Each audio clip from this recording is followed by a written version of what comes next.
반가. 안녕하세요. 박용덕입니다. 2024년 제35회 공인중개사 시험 대비 핵심 비교 정리 암기 프린트 4번입니다. 분사무소 설치 신고 서류입니다. 분사무소란 지사, 지점 개념이죠. 은행은 지점, 회사의 경우 지사라고 하는데 그것을 우리는 분사무소라고 부릅니다. 분사무소는 법인만 설치할 수 있죠. 회사만.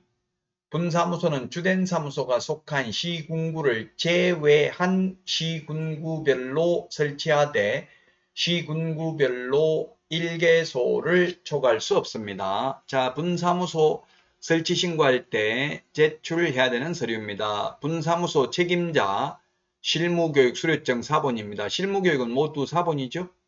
자, 그 다음에 보정 설정 증명 서류 제출해야 됩니다. 중개사무소 개설 등록 신청할 때는 보정 설정 증명 서류 제출하지 않습니다. 등록 후 업무 개시 전에 보정 설정을 하는데 분사무소의 경우 미리 보정 설정을 해야 되고요. 분사무소는 사무소마다 각각 2억 이상 보정 설정을 해야 됩니다. 그 다음에 분사무소 사무소 확보 증명 서류 제출해야 됩니다. 모든 사무소는 똑같다고 했죠? 건축물 내장에 기재되어 있어야 됩니다. 그래서 가설 건축물, 무허가 건축물은 안 됩니다. 다만 사용승인 사용검사 받은 건물, 중공검사 받은 건축물의 경우에는 건축물 내장에 기재되기 전에도 가능합니다. 그 경우에는 건축물 내장에 기재가 지연되는 사유도 제출을 해야 됩니다.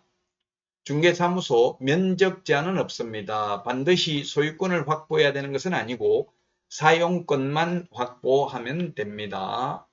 그래서 미등기 건물도 가능할 수도 있습니다.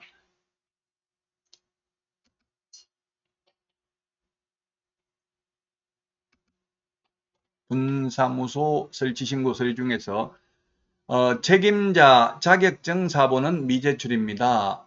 자격증 사본은 전자적 처리가 가능한 방법으로 작성 관리되고 있기 때문에 주민등록번호만 입력하면 다 자격증 언제 땄는지 뜨기 때문에 제출 안 해도 되고요. 그 다음에 분사무소는 법인만 가능하고 개인은 안 된다. 그리고 숫자 제한이 있다. 주된 사무소가 속한 시군구를 제외한 시군구별로 설치하되 시군구별로 일개소를 초과할 수 없다.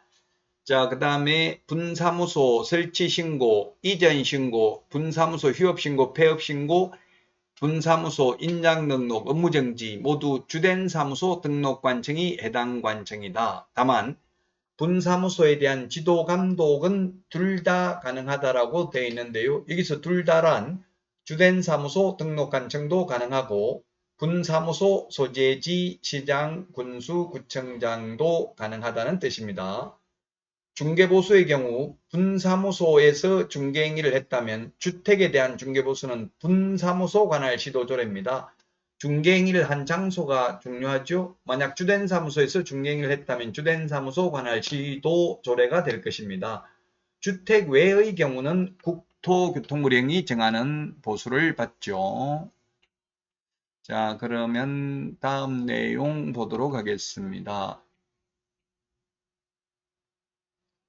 문제입니다. 분사무소에 대해서 옳은 것입니다. 옳은 것인데요. 자, 1번. 군에 주된 사무소가 설치된 경우 동일 군에 분사무소를 둘 수 있다 했는데 주된 사무소가 속한 시군구를 제외한 시군구별로 설치하되 시군구별로 일개소를 초과할 수 없다. 그래서 주된 사무소와 분사무소가 같은 시군구에는 있을 수 없습니다. 자, 그 다음에 분사무소 설치 인가받는 게 아니라 주된 사무소 등록관청에 신고하면 됩니다. 그래서 틀렸고요. 그 다음에 3번이 정답이 되겠네요. 공인중개사인 개업공개사는 분사무소 설치할 수 없고요. 법인만 설치할 수 있습니다. 법인만 분사무소를 설치할 수 있다. 자, 그 다음에 4번에 다른 법률의 규정에 의해서 중개업을 할 수 있는 이른바 특수법인의 경우 책임자가 공인중개사일 필요 없고 특수법인은 등록기준도 적용하지 않는다. 따라서 다른 법률의 규정에서 중개업을 영위할 수 있는 이른바 특수법인은 공인중개사 자격증 있는 사람이 한 명도 없어도 된다는 뜻이라고 했죠. 뭐가 있습니까? 지역농협, 그 다음에 지역산림조합, 그 다음에 산업단지관리기관, 그 다음에 한국자산관리공사 이렇게 4개가 있습니다. 특수법인의 경우. 자, 그 다음에 5번입니다. 분사무소 책임자인 공인중개사는 등록관청이 실시하는 실무교육을 받아야 된다 했는데 X죠. 교육제도는 우리 암기 프린트 53번에 있는데 연수교육, 직무교육, 중개실무교육, 매수신청대리 실무교육, 거래사고 예방교육이 있는데 이 중에서 시도지사가 실시할 수 없는 교육이 뭐가 있다고 했습니까? 매수신청대리 실무교육이죠. 매수신청대리 실무교육은 법원 행정처장이 지정하는 교육기관에서 교육을 받아야 됩니다. 자, 나머지는 다 시도지사 실시할 수 있고요. 연수교육하고 실무교육은 시도지사고요. 그 다음에 직무교육의 경우에는 시도지사 또는 등록관청이 실시할 수 있습니다. 그러나 연수교육, 중개, 실무교육은 등록관청이 실시할 수 없습니다. 그래서 틀렸습니다. 시도지사가 실시하는 실무교육인데 등록 신청일 전 1년 이내에 실시하는 실무교육을 받아야 됩니다. 그래서 실무교육의 유효기간은 1년입니다. 1년. 교육받고 1년 안에 개업하거나 취직 안 하면 다시 받아야 되고요. 그만두고 나서 1년 안에 다시 취직하거나 개업하려면 안 받아도 되겠습니다. 그래서 정답은 4번이 되겠습니다. 자, 이번 시간 여기까지 하고요. 다음 시간에 찾아뵙겠습니다. 안녕히 계십시오. 안녕.